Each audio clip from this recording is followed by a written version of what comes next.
everybody. It is now Friday, again, December the 19th, kind of again, 2025, very first time. So there we go. Now we're unique. So, how is everyone this good and chilly morning? It's 29 out there if you happen to be in the Ozarks, which I know a lot of you are. But if you're other places, I hope you're enjoying your morning.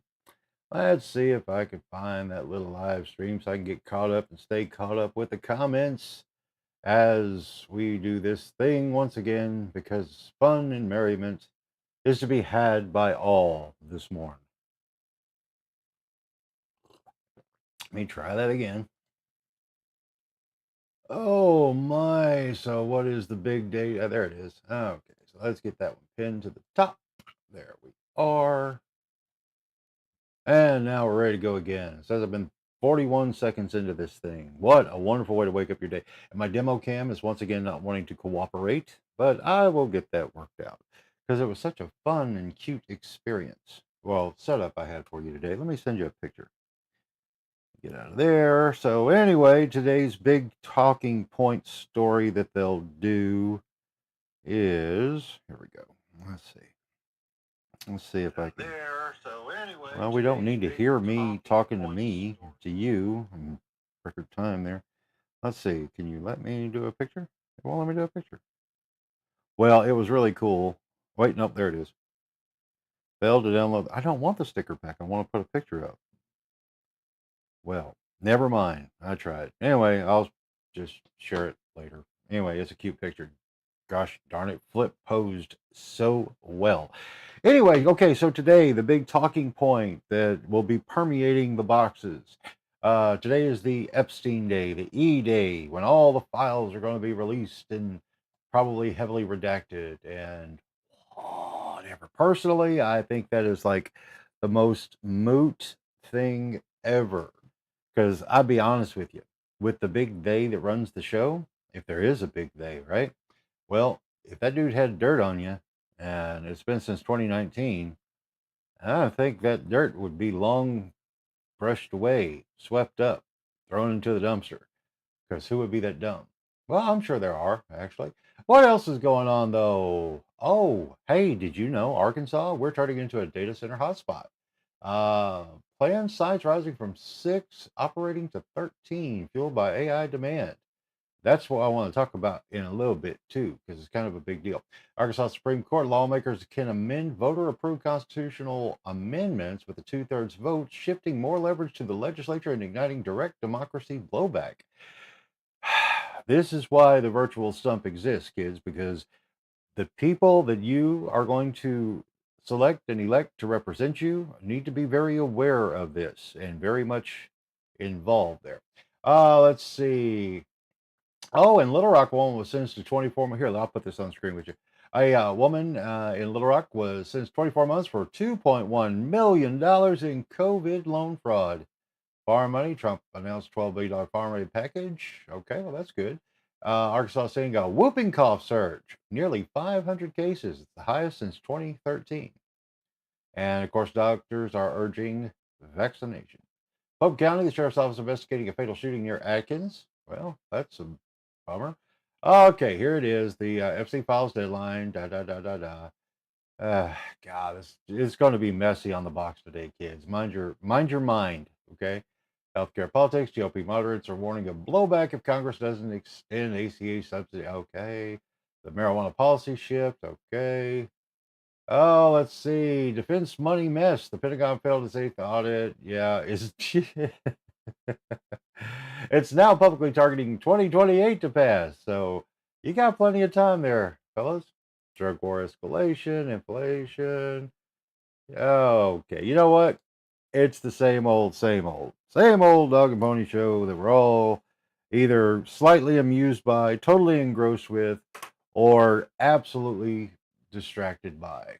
So, anyway, gosh, this is just going to be. Oh, I forgot about Three Eye Atlas. So we're supposed to be right there, right there. It's supposed to be, but it's still going to be far away. Wait, I put it too close to you. It'll be way back there. So that's that. There we go. So all of the things that are to be the things that we're supposed to care about. or be scared of or something. Anyway, good morning, Damien. Good, Damien. Glad you showed up. And yeah, gosh, it is definitely chilly out there. We actually right before before I got on the air, Alicia and I were outside with Jack the Wonder Dog, and we have two roosters. I don't know if I've shared that with you, but we have two roosters. Why do you have two roosters, Jim? Nobody has two roosters. We do have two roosters, no hens, just two roosters, but they're brothers, and they live together in harmony. And they are brothers. You know, people say, "Oh, roosters can't do that; they'll fight and kill each other." No, they won't, because with Kyle and Parmesan, those are the chickens. Anyway, apparently Parmesan did some crazy acrobatic move, and got his wing caught in the top flap of their coop, and so he was just kind of hanging there. At first, it sounded like they were doing their kind of sort of every other day brotherly love tough stuff, like scuffle, which is funny. My life is cool. Anyway, so it looked like that's what they were doing. No, no, Parmesan got his wing caught up in the hatch, and he was just kind of finally just gave up and just was hiding there. And what we thought was fighting was actually Kyle trying to free Parmesan from this life or death situation. So anyway, so we go walking back there. Alicia starts to run, of course, because she wanted to make sure that Parmesan was safe. And my life. I cannot make it up. But anyway, so we get back there. No, and it was just his wing. I thought it was his head. And I was like, oh, this is not going to end well. Thankfully, though, just the wing. Kyle was trying to save Parmesan by pulling him down with his beak. And so Kyle had a mouthful of feathers.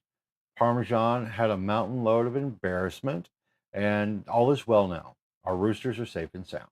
And that's probably going to be one of the most exciting things that we're going to see today. The out of body experience for Parmesan the chicken. Yeah. So that was the morning. So no, I don't want to add a hen there, Damien. That's the thing. These two get along just great. They happened by happenstance anyway. There was the whole dozen were laid and hatched over at Alicia's mom's house. And that hen was not a fan of those babies, so she was starting to do bad things to them. So we wound up bringing them here. Unfortunately, of the lot, only two remain, and that was Kyle and Parmesan. And of course, in this weird and wacky, I am Darren in this bewitched lifestyle that we've chosen. The two roosters survived. Two roosters. The odds of that are kind of crazy, but it's true, and that's what happened, and that's why they're out back. Good morning to Garth Thaddeus Gernstein, the incredible, amazing host of Horrible Horror that you can catch on Saturday nights on Twitch TV, or you can check out some of the vaulted archive shows. So, morning, Garth. And there we are. So, but yeah, so today, the Epstein thing, I just so do not care about that. Way over. The alternative media, as it's labeled, is boring now. My gosh, is it so boring? There's just nothing going on of substance worth being distracted by. It's just dumb. So dumb. Just gives conspiracies a bad name. I put you like this. The way this is going, I would sell off any and all stocks you have in like aluminum foil, because nobody needs to make a tin foil hat anymore, ever. So that market's going to plunge. That's a prediction. But the bigger thing, the prediction I want to get into is, and it really hit me last night, because I like to slice out a little bit of my day to kind of get caught up on the latest AI advancements and news and things. And I got to tell you, kids, and this is not a doom and gloom thing. Nope, not at all. This is just a heads up. I'm going to make a pretty solid prediction right now that it's not psychic, it's not genius, it's just observance. Nothing is going to look the same operation wise in 12 months. It's just not. Can't do it. It's going to absolutely, positively, it's going to be crazy. Again, like a lot of this stuff will be like under the hood stuff that you don't necessarily see for the lay person. But I think it actually is just going to kind of spill out into the streets. But the chicken fracas, I will. We got to move forward. We got to move forward, because there was an interesting story, and thankfully the playback will be there for that. So Gar, if you didn't hear the chicken story of this morning, you'll definitely want to check the playback on that. Anyway, but yeah, so Google's latest thingy, AI thingy. Oh, where is it? Google. I'm pretty sure it's called anti-gravity. Yeah, there it is. Google anti-gravity. Let me put it on here, which has nothing to do with actually floating. But Google's anti-gravity is actually kind of a big deal because with this one, if you've heard of AI agents, and what that means is AI agents are like automation systems basically, but it's like supercharged for things on the web. And you could check that out, antigravity.google. But again, it's so boring, it doesn't actually let you float. I mean, these are floating. Look, ooh, floating icons, not the same. But yeah, this thing is pretty wild. Because what it's doing is it's going to, or it is giving you the ability to integrate all of these different agents, which are different tasks and such that you want to perform and do. And yeah, it's I am not that guy. I'm not the computer science guy, but I am a guy who gets that, okay, all of the things are turning into one. And as a guy who has had a career in broadcasting and had the opportunity, or in mass media, to become a dinosaur numerous times throughout my career because of advancements in technology, just hold on to your hats, kids. If you are in basically anything that is connected to the internet or computer based in your workflow, get schooled up on this. I'm not telling you it's the end of the world and you're going to be out of a job, but you could be if you're not skilled in this new layer of technology that is upon us. Because again, I can promise you, any company or corporation that can automate a system is going to automate that system. It is absolutely 100% both show because it all boils down to the bottom line. And if you're just the monkey in the middle, you, my friend, are not going to be worth the bananas to them anymore. And that's a true statement. So anyway, so that's very interesting. And again, that one's the one that really got me thinking. And then again, I've been playing around with the 2D image to 3D model that in turn you can print uh, stuff because that's like the fun way to learn this stuff, right? You can go to like the Nano Banana, also Google, and generate some really lifelike looking stuff. You know, it's just crazy. So anyway, that's getting very, very, very advanced. Dig this. Okay, coming over here to the Facebook feed. Now, okay, this is part of the set from this morning, but again, the demo cam is not one to cooperate. But it was a lot of fun because now all this stuff you see here, with the exception of the little mock-up of my book, yeah, this is all 3D printed. And I printed up the little gingerbread house and stuff. And then over here, the tree is 3D printed, the Nutcracker dude, all that 3D printed, just because it's fun to be able to build props on the fly. But this is the one. This is like, okay, now the process here, if you're taking notes, is I took a picture of me and then I put it into ChatGPT's image feature now because now they're competing up with Nano Banana, and it's very impressive. It just is. So anyway, I took the picture. I said, turn it into a sketch. That's where I started. So I turned it into a sketch, oh me. And then I said, okay, isolate the head and let's get it ready to do this 3D printing thing. And like I said, it's a little stringy there, as you can see in the picture, because I hadn't cleaned it all the way up yet. But yeah, so there's mini me. Now, if you folks who have known me a long time may recall once upon a time ago that Dawn O'Connell, absolutely fantastic artist, and this was probably around 2010, so 15 years ago, she was actually offering to the world Little Buddies, and the Little Buddy action figures, she would take a picture of you and sculpt you out, and voila. And it was cool and a lot of incredible talent there. But fast forward 15 years, and here we are. And this is what we can do now with just a couple of tap tap click clicks. I mean, seriously, that's something to behold because yeah, it's really really wild. Again, it's like when you see like for like the beard work and everything, which I did trim down this morning. Thanks for noticing. Um, anyway, it's I don't know the right adjective yet. I don't know if it's creepy. I don't know if it's cool. I don't know if it's scary, fun, and awe-inspiring? I am not sure 100%. So, but it is amazing because again, then that whole process took less than an hour from tip to top, even printing the thing off. So crazy. Another thing that I want a big shout out there is like part of the set, which now I have to disassemble because the camera's not working, is I had received a card that happened to be part of a box from my brother from another mother, Tom King. Fantastic artist in his own right and an overall good fellow. Anyway, he had sent me a box of goodies, and you can kind of sort of see back there some of the goodies that were in the box, and really neat stuff. If you're the toy collector type, you're probably familiar with all the ones you see back there, with the Superman there from the 1999 collection from DC. Behind him is a 13-inch Superman from DC Direct, which is really cool.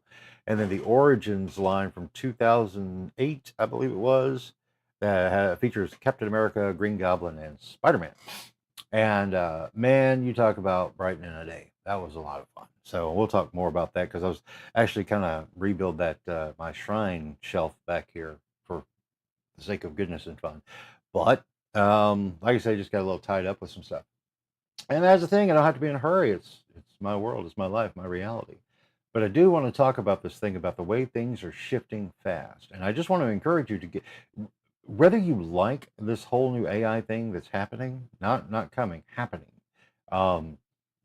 I boy howdy, it's stay as best you can informed of what's coming and what's in progress now. Because again, it was in 2022, I guess it was when they really started coming on the scene with like the voice cloning and the image generation and all this stuff, um, where it really just poof, it was on the scene. I started playing with it, and again, some of the things, well, actually, every step of the way was blowing me away because I had taken a voice sample from Vincent Price, and so I had the voice sample of Vincent Price, cloned his voice, and then had the AI generate the scariest images ever for a coloring book. That was kind of the rough prompt.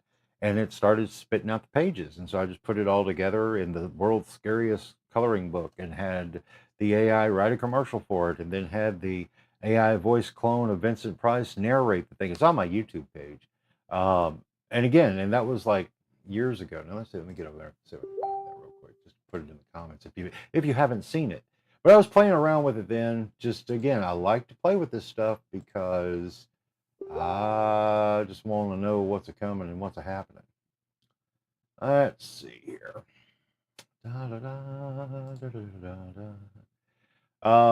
Yeah, so here I go. I'm looking, I'm searching. Thank you for your patience, ladies and gentlemen. And okay, here's the first-ish one. Let's share, copy the link, come back over here. And awesome. I got to do this real quick. This is private. Don't look.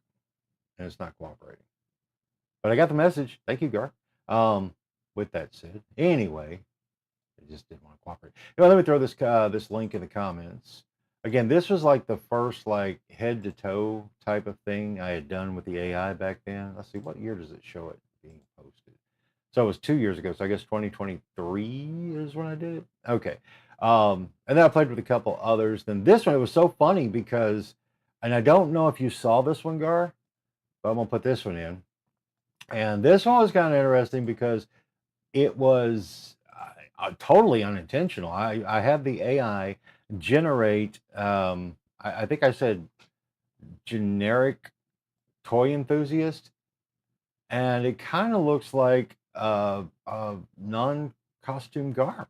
Kind of weird how it did that, but all that one is pretty much AI generated. Now, like the footage that I used for like I think it was that Luke Skywalker. Anyway, that's real. I shot the footage. It's crappy footage because I was just wanting to play with the tool itself. And then the one that I put a little bit more effort into was this one here, where I used the AI voice cloner to create the voices and write the script and all that stuff.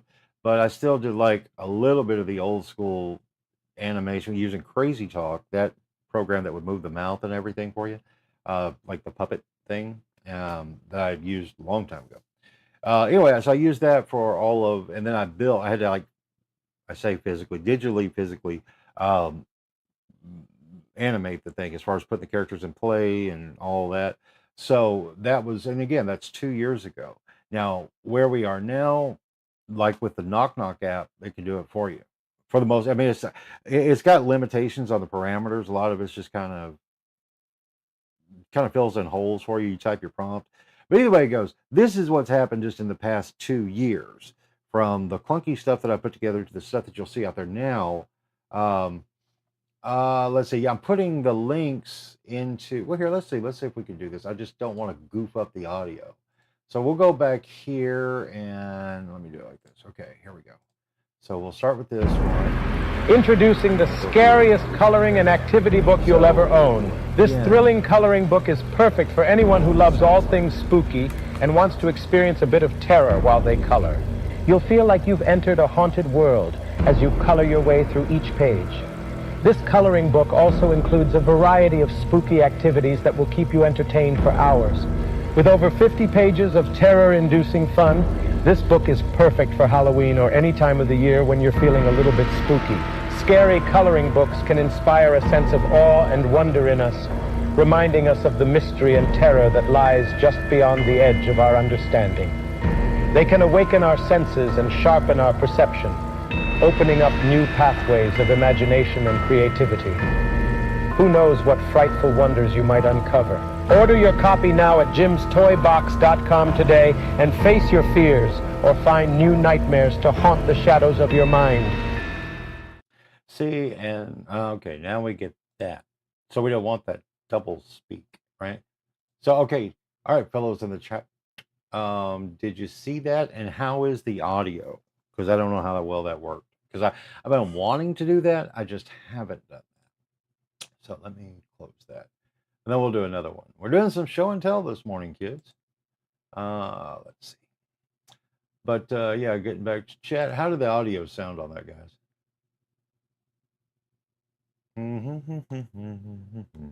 Oh, okay, cool. All right, thank you, Gar. Sneeze is coming. Sneeze is coming. Holding it back. All right, so now here's another one. Now this is the one I was talking about. Again, it was happenstance, but I was like, wow, it's Naked Gar. In 1977, the release of the original Star Wars movie sparked a new era of toy collecting and merchandising.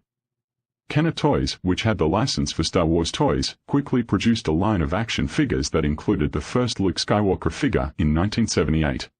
In 1980, Kenner released the highly anticipated Empire Strikes Back movie, and with... He looks a little stoned. I'm not saying, I'm not judging. It just is what it is, man. Is what it is. So let's go back. So yeah, okay, cool. So the audio, so we're not getting like the reverb and all that. This one though, like I say, this one was a lot of fun. In Campfire Ghost Stories, Superhero Action Figure Edition, brace yourself for the spine-chilling tales of the world's mightiest heroes. You'll hear the terrifying accounts of Superman, Batman, Robin, Aquaman, Shazam, Green Lantern, and the Flash as they recount their most eerie encounters with the supernatural. The night was darker than any I had ever seen. And then I saw it, a ghostly apparition unlike anything I had ever encountered. I thought I had seen everything there was to see, but when I faced a ghost in Gotham City, I knew I was in a whole new world of terror. There are some things you can't explain, no matter how hard you try. Like the ghostly spirit that appeared before me in the middle of a forest. Yeah, so anyway, that that's a couple years ago with where things were, and just kind of, yeah, and you are much cuter, Guard. That is true. And again, and it just was a thing. Because again, and as I cover in the book, these little action figure doppelgangers and things, I use these things as tools to learn with, let alone my Zen moments.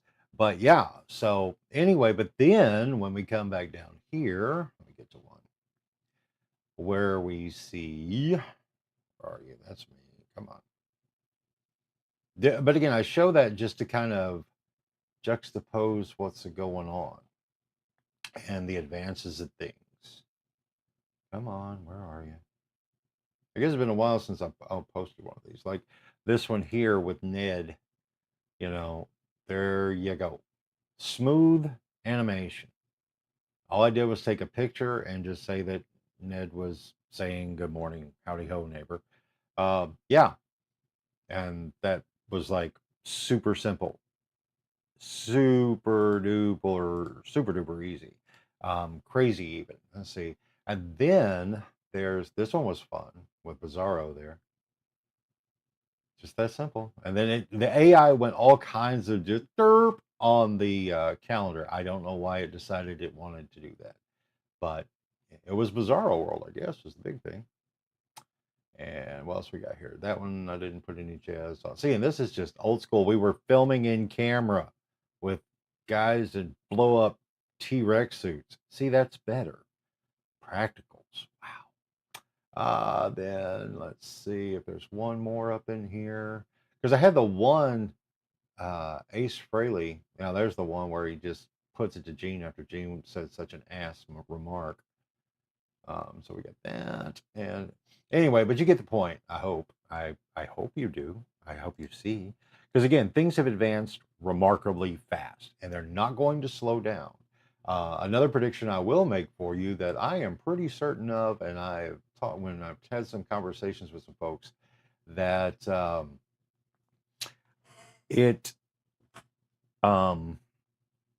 where we are and what all is happening right now, the way the tools work, and again, the prediction from not too terribly long ago is that the studios and the IP owners, the intellectual property owners, not necessarily the creators, but the IP owners, are going to be able to license this. I'm just telling you, because Netflix had talked about this like a year or so ago. And you're going to be able to license characters to use in your own creations. It'll be like fan fiction on steroids. But I guarantee you, in that license agreement, if you create something really awesome, there's going to be a provision in that agreement that's going to allow you or allow them to use, market, sell your stuff, your creation, because you use their IP. So it's kind of weird. Let me take that off. Don't need that right now. But it's interesting, to say the least, what all is coming. Yeah, I had to get rid of the headset. It was like mucking me up there. But I don't need it now. I'm not playing any more videos and such. So, yeah, crazy stuff, though. But I'm just telling you guys, I don't know exactly what it means when I say that nothing is going to look the same in 12 months, because it's really not. And what will it look like? I don't know. If we put back on our tinfoil hats and we go talking about, 2030 and how everything will be totally different according to the World Economic Forum. That is not conspiracy. That is a fact from their own website reports, presentations. All right. 2030, you will own nothing and be happy. And I can see how that's going to happen now, because everything is subscription now, right? Everything is licensed now. And at any given point, they can pull subscriptions and licenses. That's just it. Like, and I screamed about this 10 years ago when Adobe put together the cloud service. Man, I was not happy about that, and I made it very well known, because if you don't have software locally on your machine and you have to work inside of the cloud, that means you don't own, I mean, you never owned the software anyway. You had a license, right? But now you got to piecemeal everything. And I'd seen a bit that, like with Toyota cars now, and I'm sure it's probably across the entire automotive sector, that certain features in your car you have to subscribe to, like heated seats. If you want to continue using your heated seat, you got to pay X amount of dollars for per month or whatever. It's crazy. It just is. It really, really is. Dave, you own your stuff. Yes, you do, Damien. What you own right now is what you own, unless it's on this box. We don't really own these things. We may own the box physically itself, but the things that make it work, we don't. The operating systems, the browser platforms, all of it, we don't own it. We agreed to use it under their terms that we don't necessarily understand, but we think we're freeballing and going at it. But nope, anytime they shut them down, and that's how it works. And I was very much loud about that back then, which of course meant absolutely nothing, and that's why I don't get loud about these things anymore. I try to point things out in case you're not aware. So if it whenever things do happen in different ways, you won't get totally blindsided. It's one of the things. Yeah. Let's see here. You need a 3D printer, Gar. I'm telling you, it's like you will have so much fun with that. And the learning curve is like, it's almost a straight line, the way this learning curve is on these things. Maybe 10 years ago, it was a little bit more complicated because most 3D printers came in uh, like a kit type thing for the tinkerers out there who would build the things up from scratch, basically. But then 5 years ago, when I got into this thing, it was pretty simple. I was amazed. And then now, fast forward 5 years where everything is now, and oh my lord, it's head, shoulders, leaps and bounds above all of that. So there's that. Oh yeah, no, so I'm totally a pen and paper guy. I mean, it's like in everything that I do, everything still starts off with pen and paper, and then I adapt from there because, well, I gotta. It's the acquiescence. I've had no choice. But again, I've been there numerous times. It's like, again, originally getting into the mass media space as a kid, I wanted to do newspaper. I wanted to be a writer in the newspaper. And I got to do that while I was in 10th grade. So I wrote for two papers. I wrote for the Arkansas Democrat and the Arkansas Gazette when they were still two separate entities. And that was cool. I did that. And I still did it like throughout high school. And then I got my first radio job in 90. Yeah. So it was all kind of like in the same time I started. But I was in like 11th grade when I got the first radio job. So anyway, so I was writing for the newspaper. I got my first terrible radio job. And then by the time I graduated and I started like looking for like the real full-time work stuff, I found that newspaper was crap as far as like making a living. The only thing that was hiring, because the thing I was doing with the newspaper in high school, I was like the correspondence writer for the school. So I got like $50 an article, which seemed like a great deal. And come to find out, it was a great deal because when I got into the real world of it, the only place that was looking for anybody, it was like one of those thrifty nickel type dime rags, and they paid a penny a word. And they were wanting me to chase down, shake down stories to go along with their classified ads and all that. But a penny a word. That was a whole lot of words to make a buck, man. So that's where I really shifted gear because I knew I was a long way at that point from being able to be the next Louis Grizzard or Dave Barry or Irma Bombeck, So I'm like, this is not going to work. And I started getting more serious about um, the radio aspect of things. And again, the money was never great, never was. The only thing about radio in those days that was cool was the perks because there were a lot of perks. I mean, there were plenty of times to where when it came to like, oh, there's a lot of stuff. I'll leave it at that. I never had to cash a paycheck because it was just a matter of people throwing things at me. It wasn't payola nor plugola, but maybe it was. I don't know, but it was what it was. But then the industry, again, when the deregulation came, the removal of the EAS system, ownership rules, all that stuff, everything got automated and they didn't need that dumb damn disc jockey in the building anymore. So there you go. So the money that wasn't great in the first place got worse. And opportunities definitely dried up under consolidation because when you can take 6 stations and put them all under one roof with an automated system that one guy can voice track all of them just to give the illusion of someone there, et cetera, et cetera. And again, that's before we even hit the 21st century. So then when you fast forward into the 21st century and everything's snowballed, and then, yeah. So again, I've just experienced it, and I'm just telling you, if there is a way for a company to automate a system and get rid of a human, they're going to do it. Don't kid yourself. Don't be romantic about it. It's just going to be what it is. But if you still want to create in those forms and platforms, do it. But be realistic in your expectations of getting paid for it. And I had to shake that off because I still, for the longest time, held on to the idea, well, but I did this. I made this great radio show, this great television show, wrote this incredible article, now a book. But I have no delusions whatsoever when it comes to turning a profit, if you will. Because you'll never really turn a profit in the arts. I mean, let's be real. You can make money in the arts, but you won't necessarily turn a profit because of the time investment. So I guess you would have to determine what your profit margin is, supplies versus what you can get out of it. But then you have to factor in time. So that profit kind of goes bye-bye. It's gone. Doesn't do it anymore.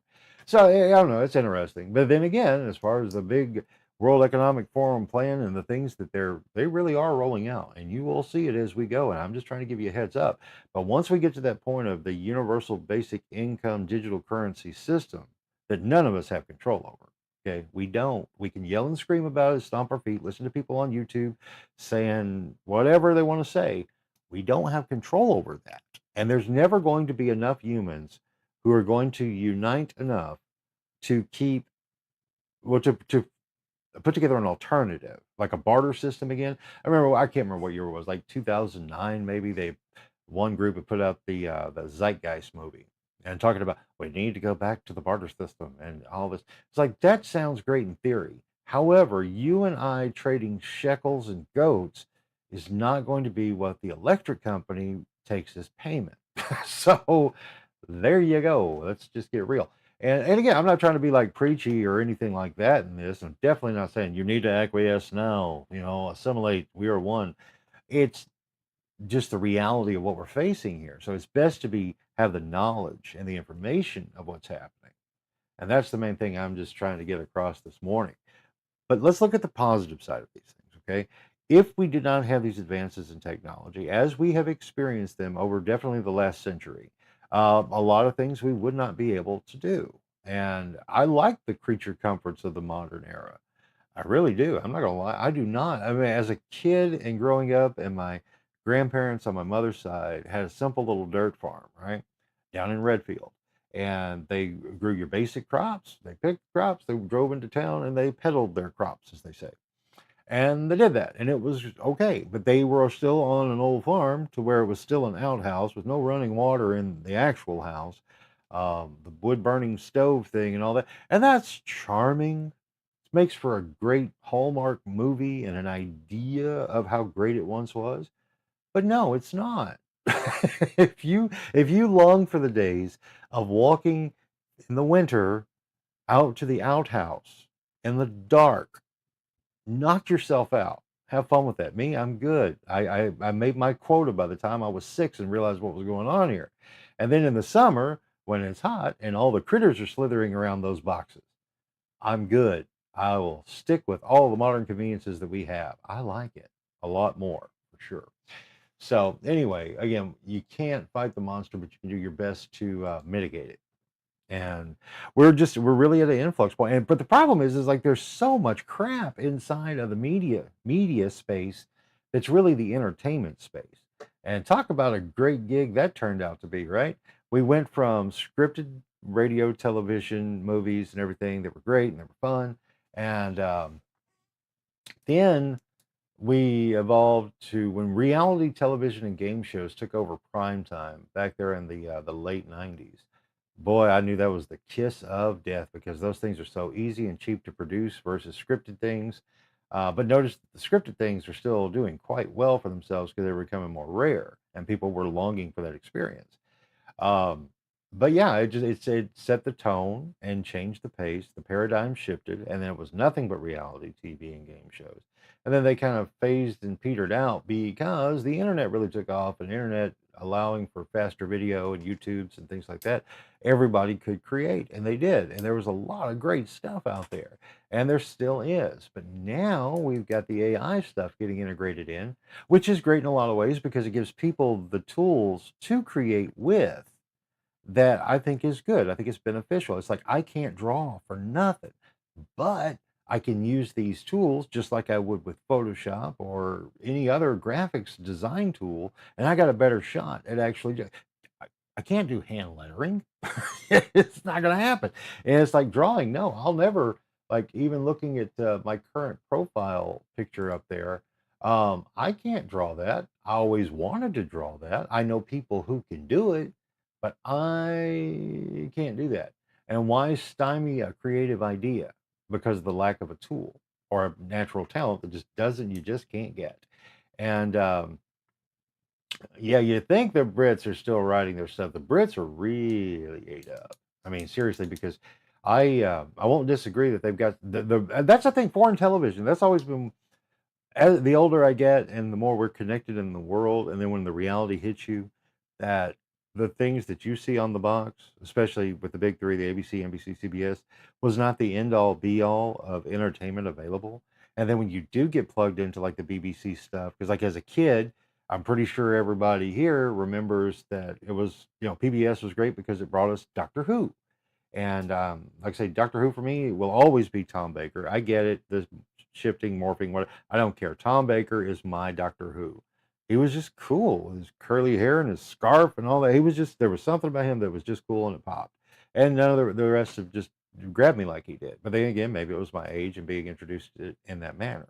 And then when MTV came along and was introduced to The Young Ones, that to me is still one of the funniest sitcoms ever. I mean, it just, man, it rang with me back then, and it hasn't dated itself, even though it's dated and look and feel, but it's still, the stories are still just great. I just love it. We got on a kick not too long ago, Caitlin and I, we found this. What is the name? I should know. It's a very, very, very popular British show, a comedy. Oh gosh, it was the one lady who was always acting above her means. I cannot remember the name of that show, but anyway, it was very interesting and it was funny, and we got binge watching some of the old shows and clips. But yeah, it was great stuff. And there was another good one on Netflix, if it's still there, called The Repair Shop. Now, this is one of those reality type shows, but I don't care. It's that good. It's like people taking their old stuff, their video, their antiques, their toys, their whatever, and they take it to these master crafters to have them restored. And you get to watch the whole process. And Caitlin drank that in. I mean, for real. Then Zumbo's Just Desserts. That was a great New Zealand show. That was, I mean, again, there's so much out there. It's just great stuff. I mean, like Gordon Ramsay. I've got on a Gordon Ramsay kick pretty hard this year because I had like kind of steered away from it when it was like really popular and hot and everybody was quoting it all the time. But it just did nothing for her. I was just like, whatever. But now that I've actually watched the shows and I get the full premise of what was happening, I started with like Hotel Hell instead of Kitchen Nightmares, and there were just good stories in there. And it was interesting. It sure got a little tired with the formula. Gordon comes in, yells, screams, tell you you're a moron, but he's doing it with a tough love type thing. If you haven't watched it, that's the takeaway for me. But anyway, that's kind of it. It is, again, it's Friday, December the 19th, and I got a pretty full docket today, actually, that I actually have to leave the house and go talk to human beings. And I'm looking forward to it because I got some interesting human beings to talk to. I need to do something very soon, and I may do it tonight, in pushing and letting people know that the virtual stump project I'm working on exists. But I want to get some other people in there to kind of fill it up. But I'm going to do something tonight, I think. Lord willing, and the creeks don't rise, and I don't get pulled away into doing something else. But there's a thing I want to do to really start promoting that. Because again, there's nothing more important, ladies and gentlemen, believe it or not, despite what the boxes say, is still respecting your right to vote and taking advantage of your right to vote, to choose the people who are going to be very important. I mean, really, this actually is a very, this is the midterms, and I'm not talking about this DC thing with the Republicans control this, the Democrats control that. That is a factor, yes, but because it's still a two-party system and it's always party rules, but we need human beings who are paying attention, willing to learn, and definitely open to talking to you once you put them in there. And even before, actually, that's even more of the telltale. How do they interact with you before they get the top spot? And then hold them to account once they do. Because again, things are changing rapidly, and we've got to have representatives on every level, local, state, federal, that are going to do their job and know that we're going to keep an eye on them. We need to be proactive. We're a civilized society, and that's how this civilized society works. And that's why I'm getting more and more adamant about this project and its reach. Because again, I'm not looking to be a political activist. That's not it at all. I'm a human activist. I want all of us humans to look out for one another because things are changing so fast, so very, very fast. The economic stuff, that's ebbs and flows. We've seen it plenty of times. Right now, it seems a little darker, but maybe not. It's just shifted. So I don't know. I mean, I look at it like this. I can't complain too much. The lights are still on. The internet's working. I've got the toys and bells and whistles all around me. So I'm not going to say it's terrible. And I'm not hungry. So there's that. Are things tight? Yes. Have they been tight before? Oh Lord, sweet yes. I mean, Jesus, 10 years in small sub-market television, I can assure you, was not the lifestyles of the rich and famous. No, not even close. Hell, I damn near had to pay to work there. But yep, so good stuff. Anyway, guys, XA is 16 minutes away from the 9 o'clock hour. And again, my whole point, theme, and thesis of the day was just kind of just again, it's not that I am worried, scared, terrified about 12 months from now, but I am certainly curious because as having watched all of this, um, is just something else. Again, if you didn't catch the name or if I didn't say it, it's called The Repair Shop. The Repair Shop. Look it up. It's a fun show. It's very well done. And it's extremely British. It's so very British. Yeah. So yeah, but it's a great show. It really is. And again, these people are master crafters. And and it's different generations of craftsmen in the workshop, which is a damn shame that we don't have something like that here because you just don't see it that much. And now, but what's cool though is you will find these people on YouTube and they're doing tutorials or they're showing you stuff, and that's awesome. But unfortunately, it's not part of that water cooler talk narrative because we can do everything on demand now, exactly what we want and how we want. Again, the catch 22. It's nice not having to be bored with the 9 tracks on the album that you didn't want because you just wanted the one. So you got stuck behind the record when you didn't want the other 9 tracks because they sucked. But that one was golden. Yeah, tomato, you trade one for the other. So, yeah, yep. Anyway, but again, this wasn't to be a bummer thing at all, and I don't think it was a bummer thing. It was just an informative thing because, again, I'm just telling you, man, watching this, especially right now in this visibly heated up battle between OpenAI and Google in the AI space and like image generation. Here's the thing. Regardless, I put it like this: if you're riding money in the stock market on which one of these companies to invest in, I don't give financial advice because I'm not great at that. But just looking at what's happening, Google is going to remain your solid bet, period, in this space because they've been collecting data for 25 years. They have all the info, everything you need to power all these AI things. And they're going to continue to do so because they can roll it out for free. OpenAI, it's for free, but if you want to step it up a little, you got to pay. And good luck because it'll be what it is. Yeah, an oscilloscope. It was once high tech. It still is because most people don't know what an oscilloscope is. Crazy. But yeah. Oh, I just got a notification. My live video from November 22nd is going to be removed because that's what they do in the cycle now. So it's not nefarious. But if you want to go back to November 22nd and see how the show has evolved from there, go back because this is episode 50. Wow, 50 episodes in.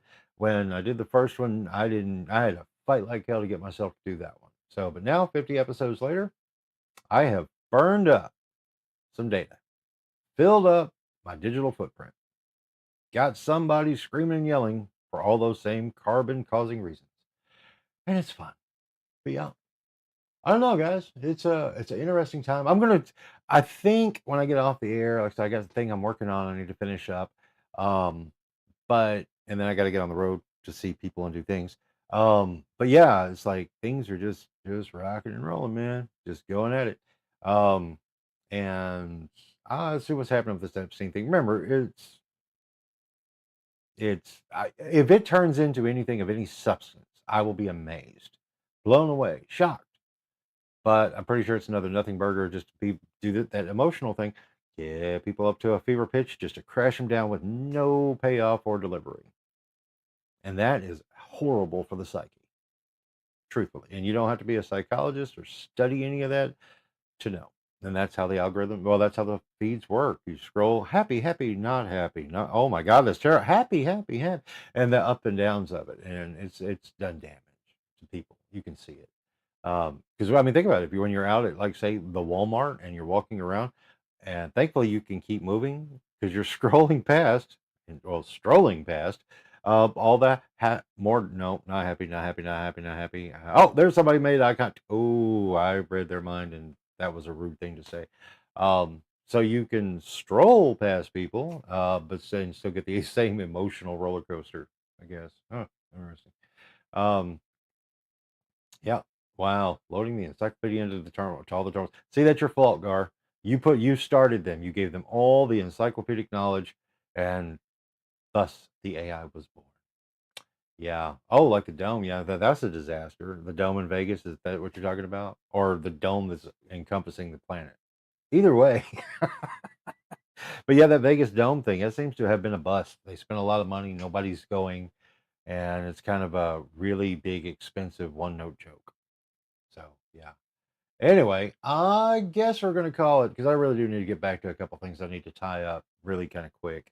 So I'm gonna do that. And I thank everybody for joining me for coffee this morning. It was fun.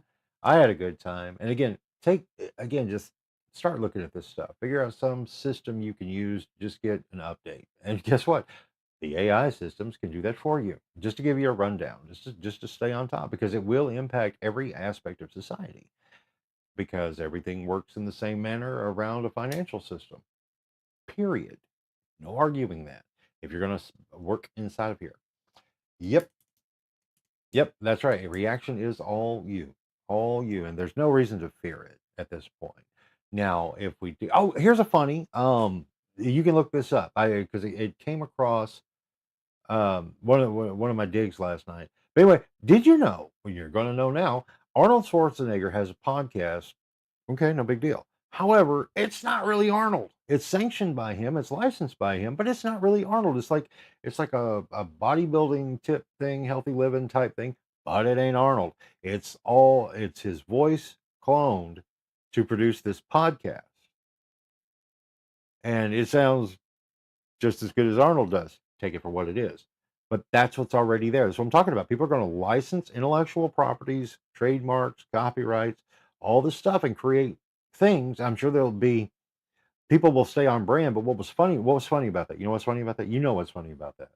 Arnold Schwarzenegger has podcast that is AI generated. You get the connection? Let's see. The Terminator. Yeah. There it is. That's the ironic and funny. There's another ironic and funny thing I saw the other day. I was going to make note of. I can't remember. Anyway, but yeah, that's where we are. Arnold Schwarzenegger, the AI version of Arnold Schwarzenegger, is hosting a podcast telling humans how to live. Yeah, we've seen this movie, kids. Anyway, it is 8:52. I need to get off here and finish up a couple things. And we will chat again very soon, like tomorrow morning at 8 o'clock, Lord willing, and the creeks don't rise, and the AI doesn't take over, or the Epstein files completely disrupt, dismantle, and destroy civilized society as we know it with its scathing information. But I highly doubt it. Anyway, guys, have a great one. I need a fresh cup of coffee. So do you. Treat yourself. It's the right thing to do. And we'll talk again in the morning. So, let me do this second. No, wrong one. That one. And that way we can let it buffer out as I hit the goodbye button.